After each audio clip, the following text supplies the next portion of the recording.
Soldering আয়রনের সবচেয়ে বড় সমস্যা হলো তাতালের বিট বা টিপে লিড না ধরা।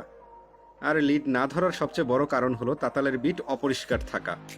আমরা সাধারণত এ ধরনের টিনে রজিন দিয়ে তাতালের বিট ঘষে ক্লিন করি, কিন্তু এতে শুধুমাত্র বিটের মাথায় থাকা ময়লাগুলোই ক্লিন হয়, পুরো বিটে ময়লা লেগে থাকে।